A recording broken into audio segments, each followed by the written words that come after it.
with my daughter. And we talk about the brain drain and how sometimes we lose the best and brightest in our region. And it is so wonderful to have Lisa living and working in the community. She went to the University of Tennessee, was one of the Chancellor's Scholars, I believe, and was considering going down the road in medicine as in keeping with her parents, and decided not to do that and got very interested in literature and psychology and graduated with a degree in psychology and literature. She went on to the University of Chicago and got a degree there, and her degree is a MLIS, and I had to look that up. That is a Master of Science in Library and Information Services. Lisa did some work on misinformation and disinformation around medical issues, and I think is going to bring to us a very good program today. So with that, I introduce Lisa Livesay. Thank you. I'll go ahead and turn my mic on since we have a big group here today. Let's see, is that working okay? Y'all hear me okay? Excellent. I'm going to start by passing out, I have some resources for you all to take home. There's a book list here. If you find this topic fascinating, want to learn more, which I think all of us can learn more. I know I was mentioning to a couple of you all, just researching and preparing for this presentation, I learned more than I knew. And so there's just, we live in an evolving world. The information, as you all know, is shifting any minutes, that you think. So on the front, there's a book list. On the back, we have online resources. So there's some websites and resources that might help you out, as well as some fact-checking sites that are really helpful as you come across websites, articles, claims, and you're like, oh, this is sending off using the tools you learned today, sending off some signals. Is this true or not? So I'm going to pass around. I'll start one on each end. If you all don't mind, just take one and pass it around. I hope I have enough. I think I do. I'll start over here with you, Gwen. I will scan this and put it on the newsletter, attach it to the newsletter as well. Yeah. So, so to get started, survival skills in the misinformation age. How many of you have come across something in just the past year even that you thought was true, but the more you dug into it, you realized it was not true, or maybe what you had read was not quite the whole picture? Yeah, I think pretty much everyone in here has raised their hand. Even if you're looking at good sources, because information is coming out so quickly. I was just reading, the BBC had reported on the hospital bombing in Gaza Strip, and the reporter had made a comment that could have been mistaken a certain way, and so they had to post a correction. The newspapers post corrections all the time. These sources that we consider to be valid, verified as much as possible. Even they make mistakes, because they're trying to get the news out as quickly as they can with what they have at the time. And fact checking and information identification takes time, to really dig into what is being said, and especially when you are sorting through the amount of information that we have out there today.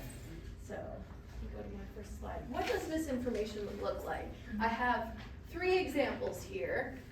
The first one is Balenciaga Pope, looking all fashionable in his puffer jacket.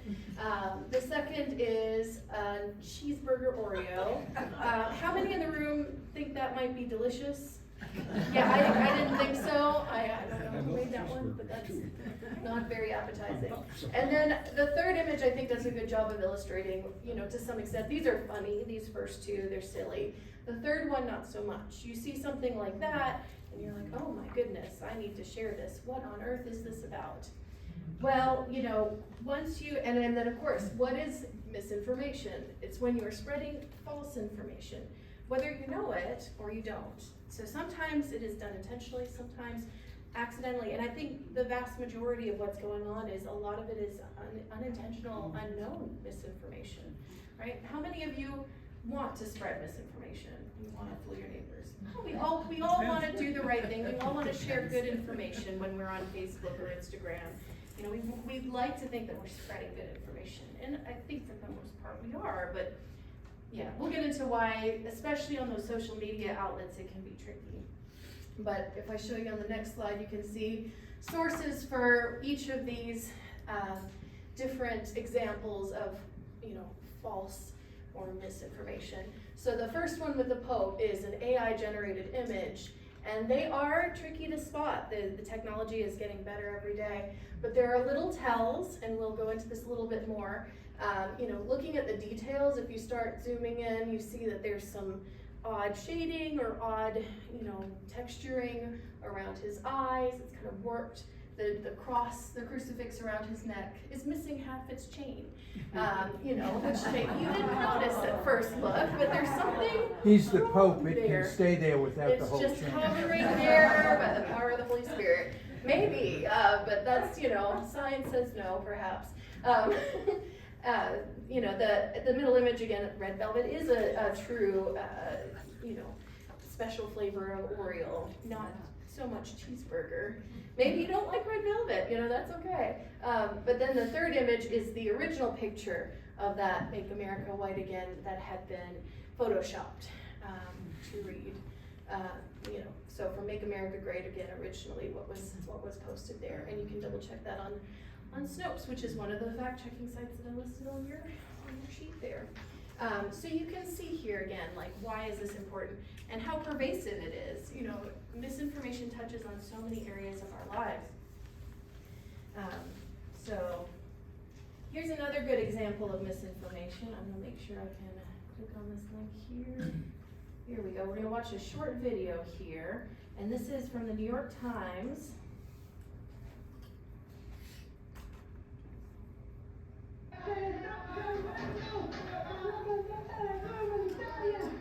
An American aid convoy engulfed in flames at a border crossing between Colombia and Venezuela.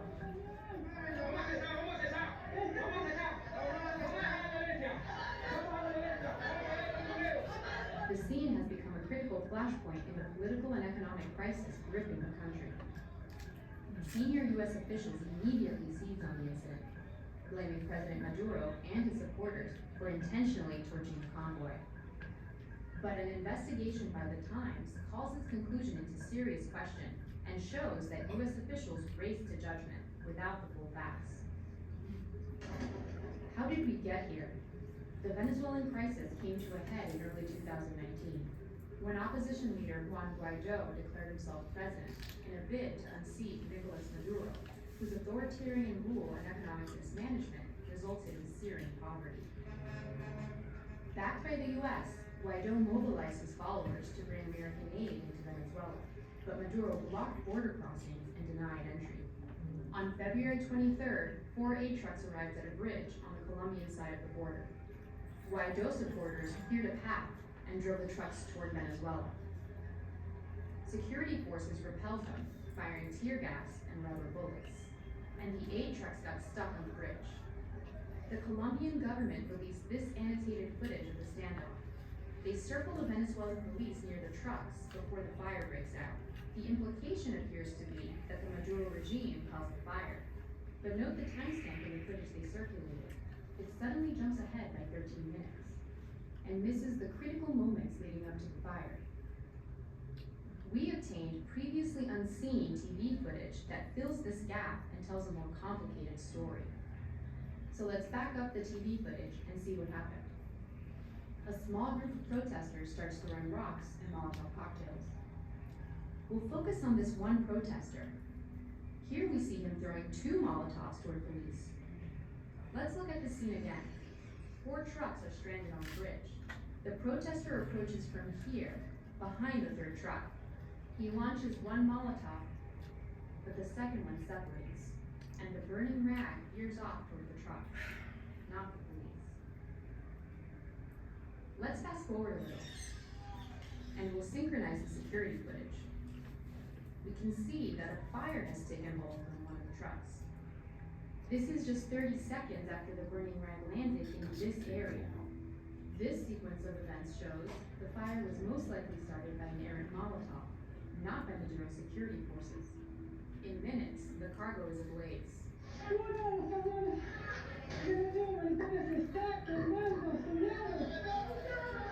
As this journalist turns the corner to get a better angle, she takes the same route as the protester who threw the Molotov and points her camera in the direction the rag went. where a fire is now blazing. This was the start of the fire that spread rapidly and consumed 3 trucks. Both police and protesters scrambled to contain the scene. As the chaos was unfolding, the incident quickly escalated into a political firestorm. A Venezuelan journalist tweeted this report, blaming Maduro. 12 minutes later, Senator Marco Rubio retweeted the unsubstantiated claim.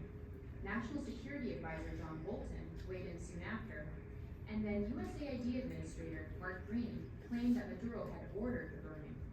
Secretary of State Pompeo tweeted out the same visuals that evening. None of the U.S. officials offered any definitive evidence supporting their claim. They doubled down on Sunday talk shows. There's a sick tyrant Maduro who's denying food to starving Venezuelans and menacing to sick Venezuelans, burning trucks with that. This is the worst of the worst of a tyrant. And officials continued to cite the burning trucks at the UN Security Council. Armed gangs, thugs, and criminals released from prisons and mobilized to control the border. Their actions led to burning of humanitarian assistance rather than its protection. It's true that Maduro has a horrific human rights record, and that he deploys armed gangs called colectivos to terrorize the opposition. But in this specific incident, our analysis shows U.S. officials used unverified claims to spin their side of the story. Officials we contacted either did not comment or failed to provide evidence supporting their claims. What happened on the bridge is a classic example of how misinformation spreads online. A rumor or unproven claim is made. It's amplified by influential people. Mainstream media brings it to the masses. Venezuelan National Guardsmen, under orders from President Nicolas Maduro, attacked 2 aid trucks yesterday, lighting them on fire. And in this case, there were real-life consequences. Effective today, the United States will impose additional sanctions on regime officials. And those new sanctions were triggered in part by the burning of aid trucks on the bridge.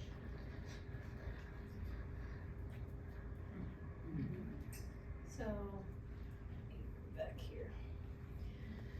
So, there it is. So yeah, that video is from a resource that's on your sheets actually called, it's in the Tennessee Electronic Library. It's Opposing Viewpoints in Context, and it is a resource provided by the state of Tennessee. It's an excellent resource. If you're ever, looking for maybe a controversial topic, want to see different perspectives, just to see what different sides are saying, get, more different, and that's vetted too. So because it's a collection of databases, there is an aggregator of news sources on there as well. It's a really great way to just learn more, and there's one specifically on how fake news is spread, on social media and through other sites. So what happened in that situation was a video was released, understandably was interpreted a certain way, by the officials with the information they had. Because things happened so quickly, you saw that timeline, it was within a day, within hours, things were happening. And then, the New York Times came out with this feature saying, because they had combed through video footage from other perspectives, they were able to say, no, it actually wasn't the police that started the fire, it looks like it was protesters, and they had that footage of the separating there. So it's so easy, and it's not even necessarily an intentional thing for things to spread. It happens very often in the age we live in. So that's another good example of why it's so important what we're talking about today, and how impactful misinformation can be. So here's a nice graphic, I think, illustrating different kinds of misinformation. So false information includes misinformation as a broad category, and then so unintentionally spread information. I think that video is a good example of that. Things that maybe that initial report, depending on the perspective of the person who released it, that timestamp, clearly some footage had been doctored there. So that would be a good example of disinformation, that initial manipulation of truth. So something had been fabricated, something had been removed, and that made it false, but made it look right. And then malinformation. So when something is perhaps true but also spread with the intention to harm, you know, perhaps the timing of something being released, you know, we see that happen all the time too, don't we? Something could be true, but just the way it's released, the way it's spun, the timing of its release is done for maximum damage. And so all of these things are factors we deal with today. And there's a fourth one that's not on here that I would also include is satire. So do you all know The Onion as a yeah, and you know that the bulk of that is satirical articles. The problem with that is, you know, this is not so much now, but you know, a few years ago, The Onion, there were, you know, governments that were taking part of it lost in translation.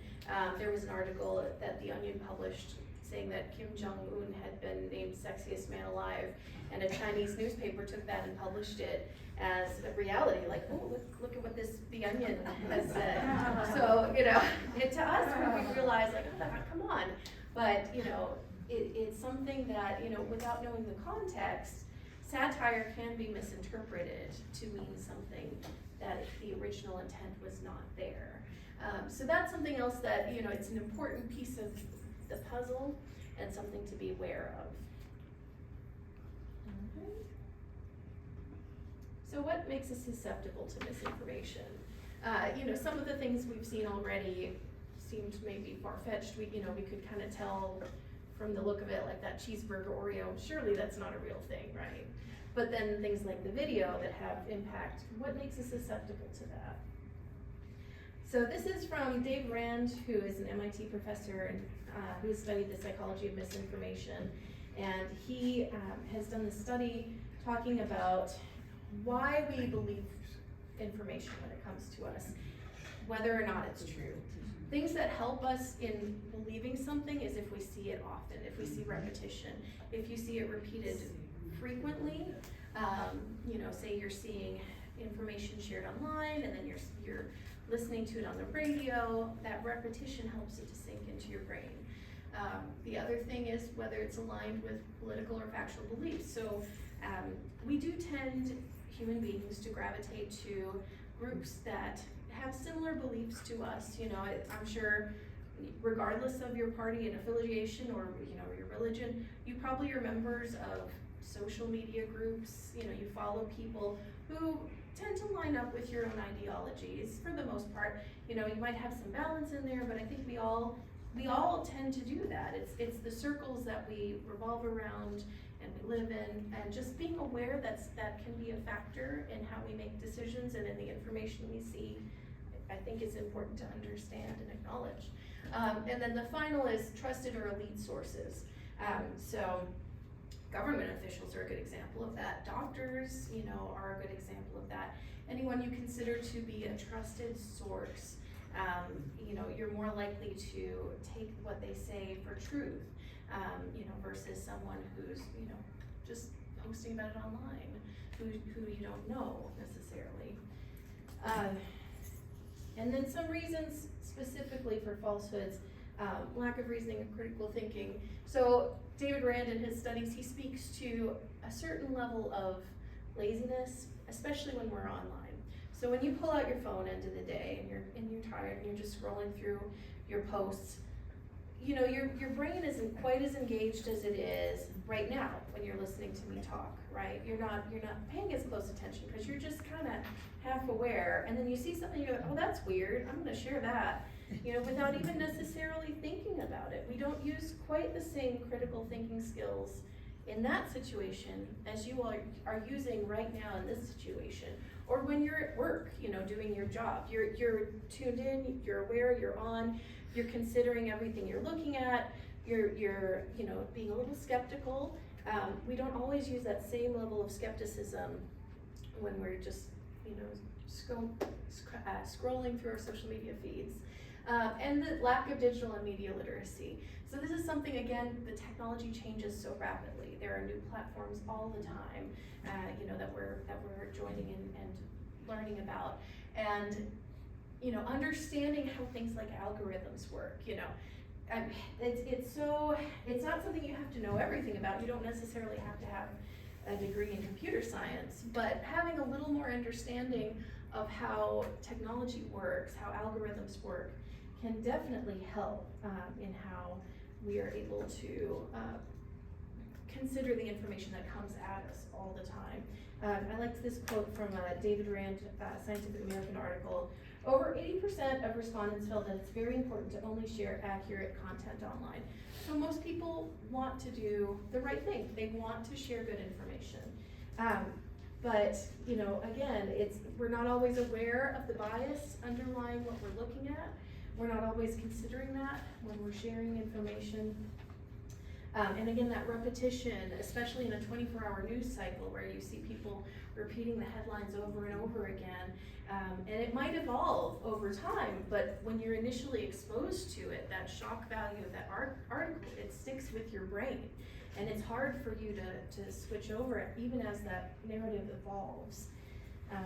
Yep. And then I think it's just important to be aware there are resources like this. And again, regardless of your perspective, left, right, center, there's a spectrum there. And just being aware that there is bias based on what perspective you have. So you're, again, more likely to trust sources left or right that are left or right, right? You know, you're gonna respect your news sources, and that's okay. I think as long as you're aware where your news tends to skew, and if you're wanting to really be informed, it's always good to look for sources that are maybe on the slight other side to you to see what's being said, or even in the center, you know, aiming for that center column.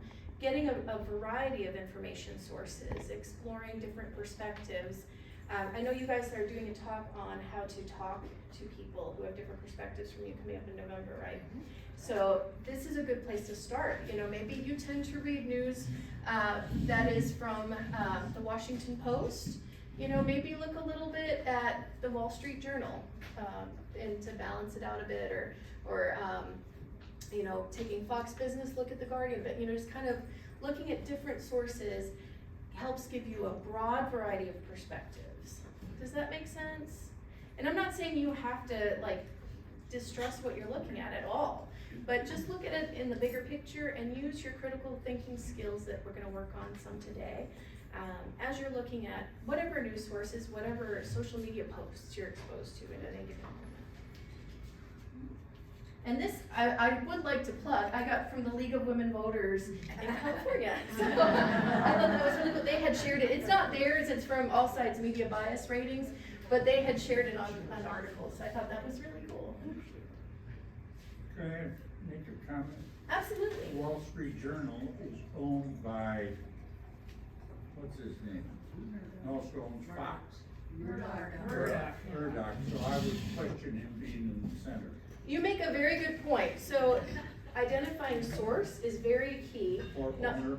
Owner, yeah, where does the money come from is very key when you're looking at news sources, articles, all of that. You know, that video we saw, that original poster who posted that video, whose side was he on in Venezuela? You know, who was he siding with? It's important to question and explore as much as you can.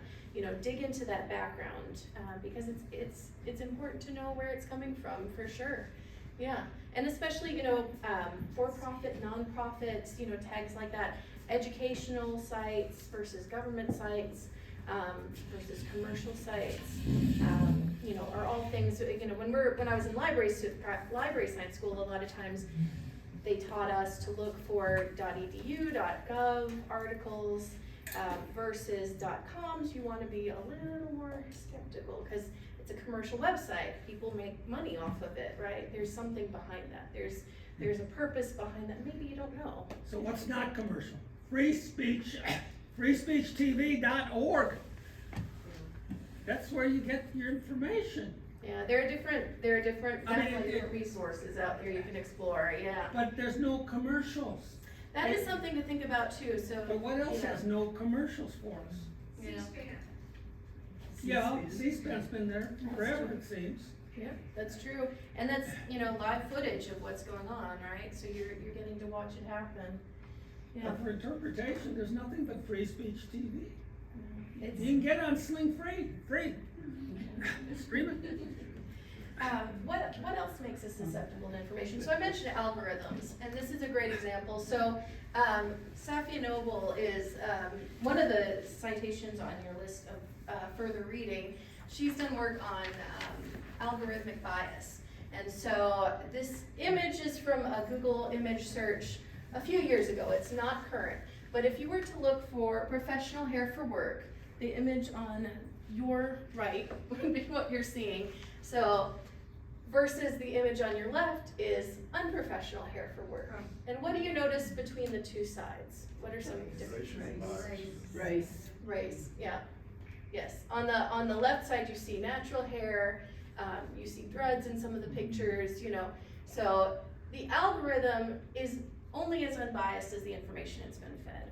And so another good example of this is this, one thing that's interesting about this, so this was in 2016 is when this was sourced. In 2021, Google tweaked their algorithm to make it slightly less biased, more diverse. But what I'd like you all to do, if you all have a smartphone with you, I'm not going to tell you to put it away, I'm going to tell you to take it out. Do a Google image search on your phone for nurse, and then do a Google image search for banker, and see what kind of images come up. We don't have to, we know what's gonna happen. You know what's going to happen? What do you think is going to happen? Well, the nurse one is gonna be female, and the other one is gonna be male. Mm-hmm. And part of that is the way in which the information got set up. Mm-hmm. The artificial intelligence things look for the way things have gotten done, and then they set that up as a standard. I did databases with European police, and in one particular precinct in England, there was some folks who didn't like Italian people, so there was a high percentage of chasing after or investigating Italian people more. Interesting. And then it became, the database then started to learn that people's whose names ended in A or IA were more likely to be criminals than people whose names ended in ON or something of that sort. Yeah, Don, we need to talk to Don some more, because he knows. So yes, your database, your algorithm is only as good as the information it's fed and the information that people are retrieving from it. And so, you know, I've seen several examples of this, you know, where, you know, you get sexual bias, you get gender bias, you get minority bias. It's because of the way humans are, because of the way we react to information. And you might get very different resources too, searches too, depending on the country you're accessing information from. I think that's a good point as well. So yeah, it's still there. It's even though they've tweaked it, it's still so ingrained. It's hard to really.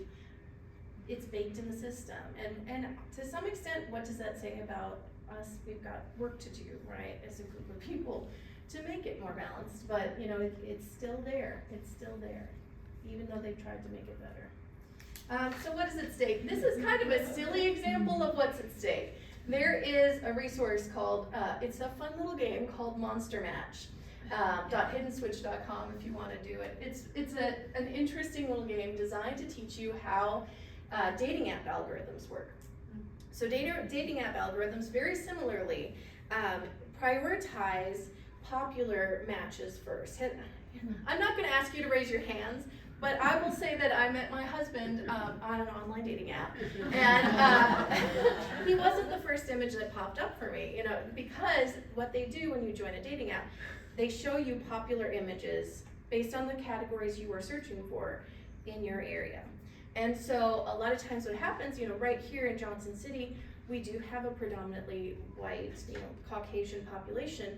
So a lot of minority matches get undervalued by the algorithm. You're less likely to see matches for people who, you know, are in minority groups. And that's a shame, you know, you might miss out on your monster match. It's fun, it's a really neat little site to go to, and he has some further reading about, again, how dating app algorithms work, you know. It's something that we think of as being so simple and innocuous, but it has massive impact on our lives. Yeah. This also impacts workplace. So Amazon did a test run of an algorithm that would help them sort through applicants. And they stopped it in 2017 because they realized the algorithm was devaluing female candidates. Because historically, the tech industry is heavily male. And so the algorithm was taking that information and saying, well, you must not want any female candidates. So it was downplaying the female candidates. So again, there are ways you can tweak those algorithms to try to break that. That's what's been baked in. But it's very interesting that even the tools we use for job applications, you know, it's baked in there, and you got to fight against that to make it work in a way that is more truly fair.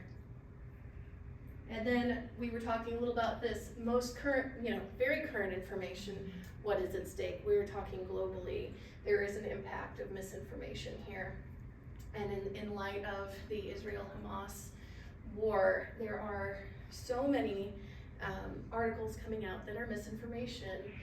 Did any of you hear about this? The Emir of Qatar has threatened that if the bombing of Gaza does not stop, he will cut off the supply of gas to the world.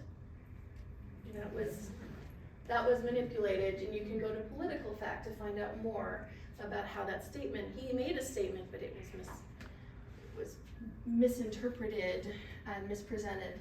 This video of Israel's embassy in Bahrain being set on fire, it's video footage of a police station from, I believe it was 6 years before in Bahrain, had nothing to do with Israel. But the footage was put out and presented on X as footage of the embassy being bombed. So, you know, this is critical here, right? This is our democracy, this is our world. You know, how we think about our world, what do we do with this? What do we do with knowing that there's a problem? How do we fight back?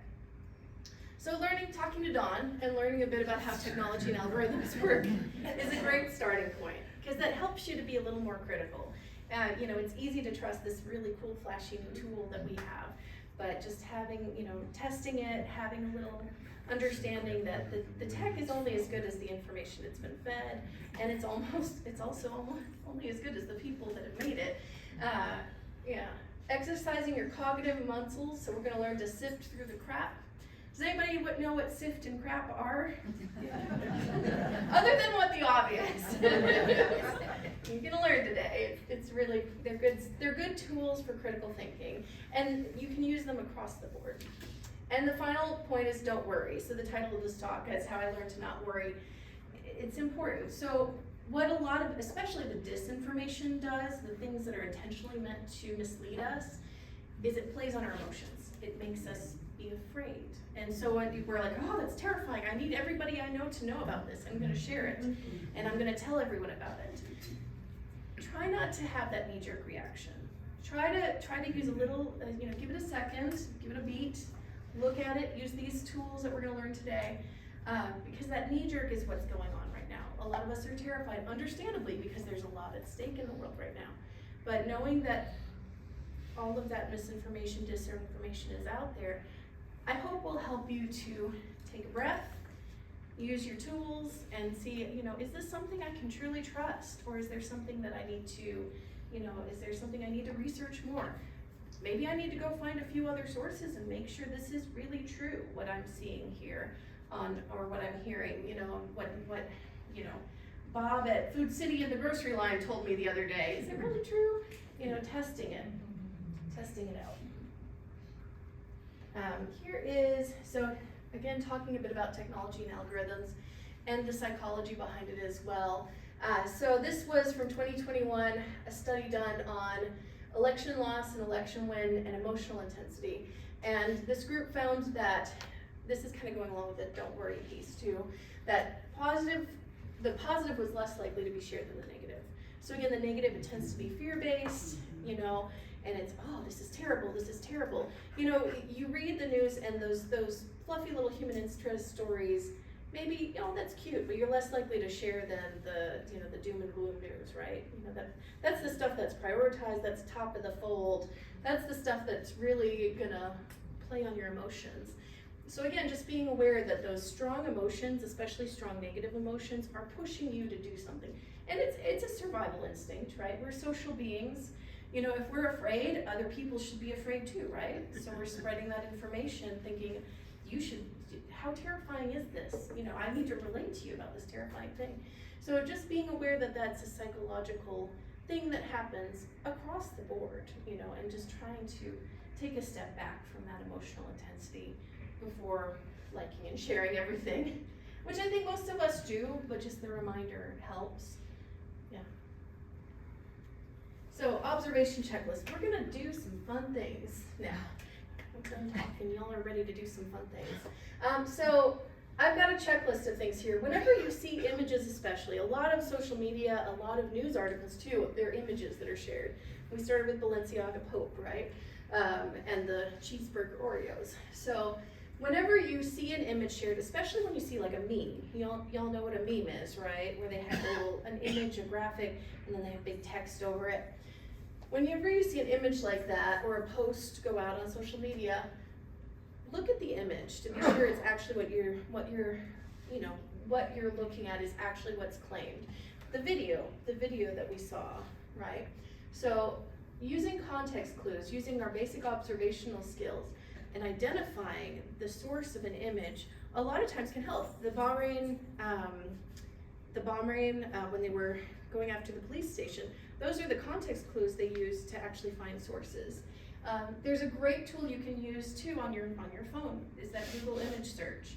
If you capture an image, you can search using that picture. And so you can find the source of that picture. You can find other links where that picture has been cited. And we're gonna do a little bit of that now in just a little bit. A couple more tools. So here's that SIFT I mentioned. It is stop, investigate, find, and trace. So why stop? Look and listen. Yep. Yeah. That's that emotional piece too, right? Step back. You don't know. You don't know. Before you spread, Yeah. because you're emotional about it. Yeah. Investigate. You mentioned look and listen. I think that's good for investigate too. Anything else with investigate? Check your sources. Check your sources. Absolutely. Who wrote this? Maybe what's the funding source behind this news site that I'm looking at or this website that I'm looking at? I always try to go to the about page to see what they say, and then I try to look and see, is this verified elsewhere as well? And find, I think, would go with that, because you're stepping away from that original source of information, looking elsewhere, right? And trace. Trace would be where what's the primary source? Where did this come from? Maybe I'm taking that image and I'm gonna search it back. So stop, investigate, find, and trace is SIFT. And then we have crap. Currency. Why is currency important? Where's the money coming from? Where's the money? You took currency as in the money. Currency, yeah, which is true. Is it a current image or is it Yes. 6 years old? Again, exactly. Is this something truly new? Can you find a timestamp on it? You know, the video. Is there a gap in time on the video? Reliability. Your source. Who wrote this? Where did it come from? Who's posting it? What else did they write? Where did they get the information from? The author. Are they citing their sources? Authority. Expertise. Yep. Again, it points back to the source, but it does it in a way like, who is this person? What says they have a right to know, you know? Are they somebody who actually knows this topic? And then purpose. Why are they doing it? Yes. What is the intention behind it? Is it yeah. Politics. Are they truly sharing information that you need to know? Do they meet these other check marks? Or are they, you know, we talked about malinformation as well, right, at the beginning. So malinformation is true information, but it's being put out there for a reason, usually to hurt or harm or manipulate. And so perhaps the purpose behind the person sharing this information is not totally, you know, as noble as we would think. So part of that is the mystery novel thing, Che Buono, who benefits? Who benefits? Who's at risk? Yeah, yeah. What is the motivation? All mysteries are supposedly solved by answering that question. Ah, oh no, yes, absolutely, absolutely, yeah. You're not getting it. All right, we're gonna do some skills practice. So I've got a handout, but really this works best from the QR code here. So I'm gonna click on, maybe I won't. I'm gonna go to this. So I'm gonna hand this out. But what I'm gonna do is put that QR code back up on the screen actually. And if you all have a smartphone, you can take a picture of it. I have a smartphone, but I don't know how to use it. I'm gonna use mine too. Here we go. So take a picture of that big QR code there. And it should, when you go to take a picture, offer you to take you to a link. And if you need any help with that, I can help you with it. And if you need to move around, there's one here too. This might be a little easier depending on where you're sitting. It's a little clearer. Or if you need to get up close, that's fine. This is a handout with this. It'll work for some things, but honestly, it works a little bit better if you can go directly on your phone, because we're gonna be doing some text stuff here. I'm gonna put one at each table that y'all can use to share as a group. There you go. Just point it. It should have been, it might be if you're not sent it to your.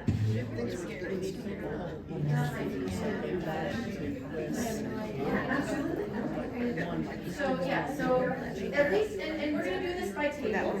So if there's one or two of you get it to come up at your table, if everyone can. But what I'd love for y'all to do at your table is work your way through the different questions that I've got on that handout. Put your hand down. So starting with the first one, which is a Twitter or X post, just work through, is that true or false? Using your phone.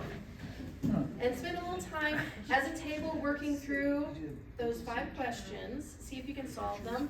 And if you need help, raise your hand and I'll give you some clues to maybe help you get started. Keeping in mind the Google image search option, some other things that we just talked about. Yeah, absolutely. I've done it, but I had instructions. Yeah, it's a schedule. Yeah. So the best way, do you know how to take a screenshot on your phone? I know this is a challenge, but I appreciate y'all. I hope you had a good time. If we get exploring it, and I hope y'all maybe learn some skills. So we'll talk through it together real quick. So, is this post true or false? Does anyone have an answer? False. False. Okay, interesting. Did anyone say true? Okay, those of you who said false, why did you think it is false that this was a German warship? Oh, no, that this was a German warship in the Danube? Yeah, in the Danube. Okay, that combined claim is false. That combined claim is false. Cruisers are going down, up and down the Danube and and they wouldn't be able to do that if you're gonna get stuck in the mud. Yeah, well, so if you looked at the image, so what you did with this, right, you'd save the image, and this is, I will say, very tricky to do on your phone. That's what, that was my question, is how do you, Yeah. we wanted to look up So, an image, but. If you don't know how to do it yet, I was kinda going around, but we got a big group, and unfortunately, there's not enough time. At the end, if you want, I can try to If you will show you. send me an instruction sheet in the newsletter. Yes, I will absolutely. put it in the newsletter. And the key thing is, Instructions. every device is gonna be a little different, so if you have like an Android, a lot of times it's the power down volume, the power off volume and the volume down, but the iPhone was the power off and the volume up, and even then, they're gonna be a little different, but you wanna capture the image, save it on your device, and then you can go to a Google image search. On your computer, it's a little bit easier, so there's this really cool resource called the snipping tool, if you have a Windows device, and you're gonna say new one, you're just gonna grab it around that image, and I'm gonna copy it, and then I'm gonna go to Google image search. Should have had it pulled up here. We're gonna go to images, and then this little button here lets you search. And you can paste, on a computer it's a lot easier because you can just copy and paste. And then here it's the Danube River. And you can find over here in the search results, you can find different articles, the source of that image. So we've got, you know, Reuters, we've got low water levels on Danube reveal Second World War II. There you go. So it is actually true that the low water levels are revealing something to ships. They're not currently sailing on the Danube, but they are. Is that what you were kind of thinking, or was it? Well, we've been sailing down the Danube 2 weeks ago, so. Oh, really? Oh, how cool. And you didn't see any of it? Didn't see anything. But this wasn't from, I also checked. this was a different year. Yeah, it was last August, yes. That's a good point. So timing. Check the source and it's Arnold Benedict. Oh, yeah. That's an important thing to check too. Yeah, you can check under the image. So we've got the author of the article here. It's a Reuters article. A lot of times too, they'll have underneath here, they'll have a little, you know, explaining what it is. But let's go back to our list here. So. Yeah, it does say Arnold Benedict. Yeah. Well, yes, so this guy, Arnold Benedict, we don't know him. But we do know what Reuters is, and we can look up who this article writer is, this Fedya Rulovic. We can find out more about him and his credentials, and other articles he's written for Reuters. So that's true. This poster, at Arnold Benedict is, I would be very suspicious of that name too, to be honest. So we've got another one here. What kind of clam is this? Did y'all find a one for this one? Yeah. It's a gooey duck. Do they get that big? No. That's pretty big. That is pretty big. So yeah, this is actually an older example. So this was to demonstrate we have had manipulated images for a very long time. This is an old one. There's a Smithsonian Magazine article about the gigantic clam sham. And it may not let me go to it because it's being weird. It said that the shadow on the boy's face was coming from a different light source than the shadow on the clam. Yeah, so that's a good way to look for, possibilities. So the sunlight looks like it's shining this way for him, but for him it's coming for the gooey duck. For him it's shining this way. So that's a good way to kind of look for Well, you possibilities. see those in the Alaska documentary. What about dhmo.org? Oh man, worried about that. Anybody have something to say about dhmo.org? It's a .org. It is a .org site. It's a fake website. Yeah. What do you think the purpose is of this website? So I got the little ding on my phone, like ding, ding, ding when I did that. Interesting. So that told me like I really did something awful. Oh, I'm not suspicious. So this was done kind of as a prank, so I'd say that falls under more of that satire. It's not meant to be something you would believe. But it's written in a way that, if you dig into these links, might sound very believable. So that's, and it's got accreditation here, but there's also, so it's an interesting one to explore. This one, in what city was this picture taken? Anybody have any guesses? So this one you could again try a Google image search. You may not get a good result on this one. It's worth a try. So again, I'm gonna copy that, go over here and paste it. Mexico, I've heard Mexico. Never been there. See, so you're not getting good results on your Google image search, so we can't go off of that, but looking at the image itself, and I'm gonna zoom in a little bit. So what are some other clues? So the flag, and we've got, like this parade, procession going here. But does anybody recognize, these are like navy blue with gold writing license tags? It's hard to see. It is hard to see, I will say, yeah. There's a McDonald's here, Familia Restaurant is right here. But on the far left, it's English on that building. Yep, English words, so maybe not. Couple of things you could do. So what's this yellow thing right here? Anybody see that? Can you see that? It's hard to see. It says NYC on the door of that. So it's actually New York City. That's right, I said this could be New York. Yeah.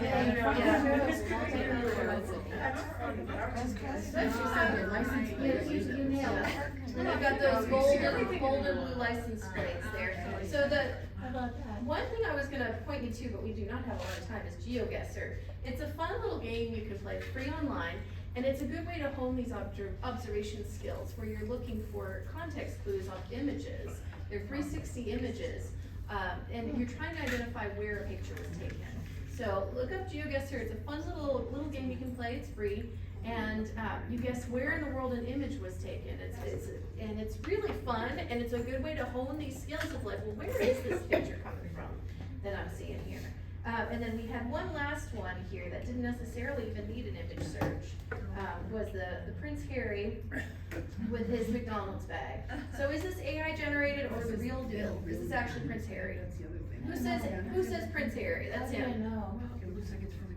Who thinks it's AI? No idea. I'm seeing some AI, Photoshop. and you would be right, it's AI.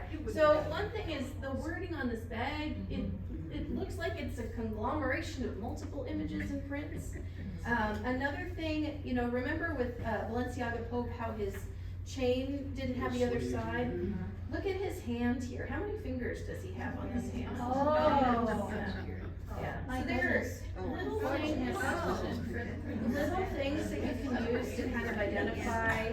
It's hard, I will tell you, it's hard to identify AI, they get better and better. But looking for things like that, little clues can help you. The yellow circle is over the suit rather than being covered by it. Absolutely, yeah, so there's something a little funny with the way the suit and the circle line up too. Right. So there's a lot of little clues you can find if you're looking hard. Oh my goodness. And the fabric of the arm of the suit is different from the fabric of the left-hand shoulder. Good catch. Yeah, Very good. that's got a good eye. So that's good practice. This is what's on your handout, so I'm not gonna go over this at all. But basically, there are more resources to help you all learn more. One thing I'll point you to, this is that Gale and context opposing viewpoints. If you're having trouble on a topic that's very controversial, you wanna learn more, it's a good place to go to read news articles, video, learn more.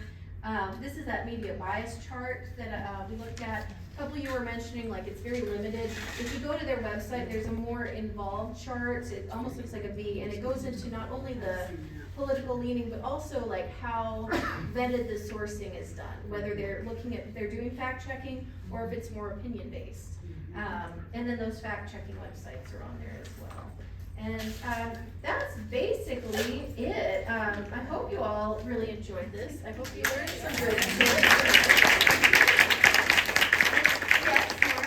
Yesterday, I heard a program, I don't know if any of you all did, on NPR, the left-leaning NPR.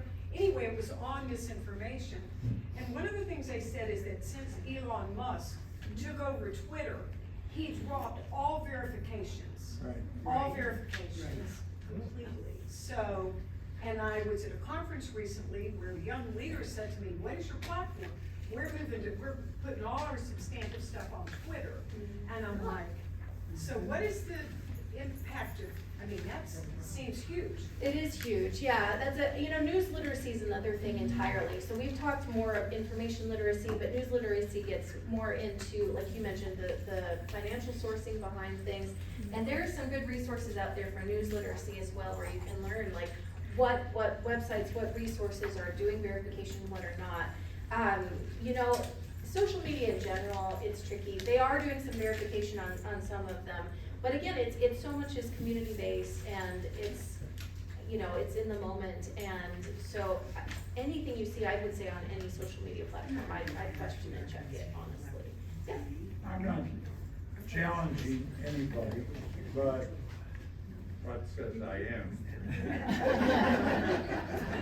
I really am not. Two comments have been made, surprising that NPR is to the left. Is that our bias?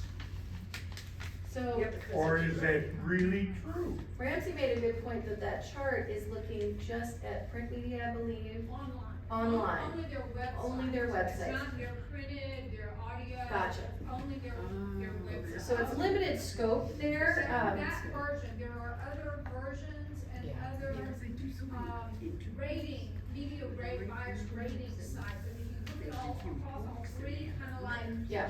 you know, stand back and look, you really do find some consistencies, but each of them does it a little differently. Yeah. That's merit. The other comment, as I've been watching all this, is 9/10 of the stuff we've looked at, we have no control over. Why do we get upset about it?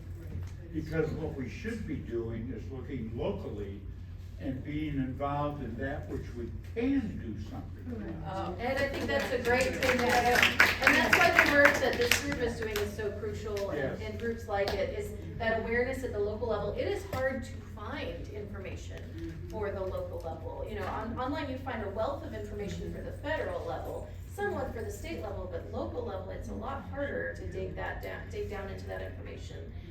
So yeah, you make a great point, is that the impact, definitely the federal has an impact, but it's all of those levels affect us in our daily And we life. can't control it. And we can't, Vote. other than voting, and so if we can't control it, maybe let's not worry so much.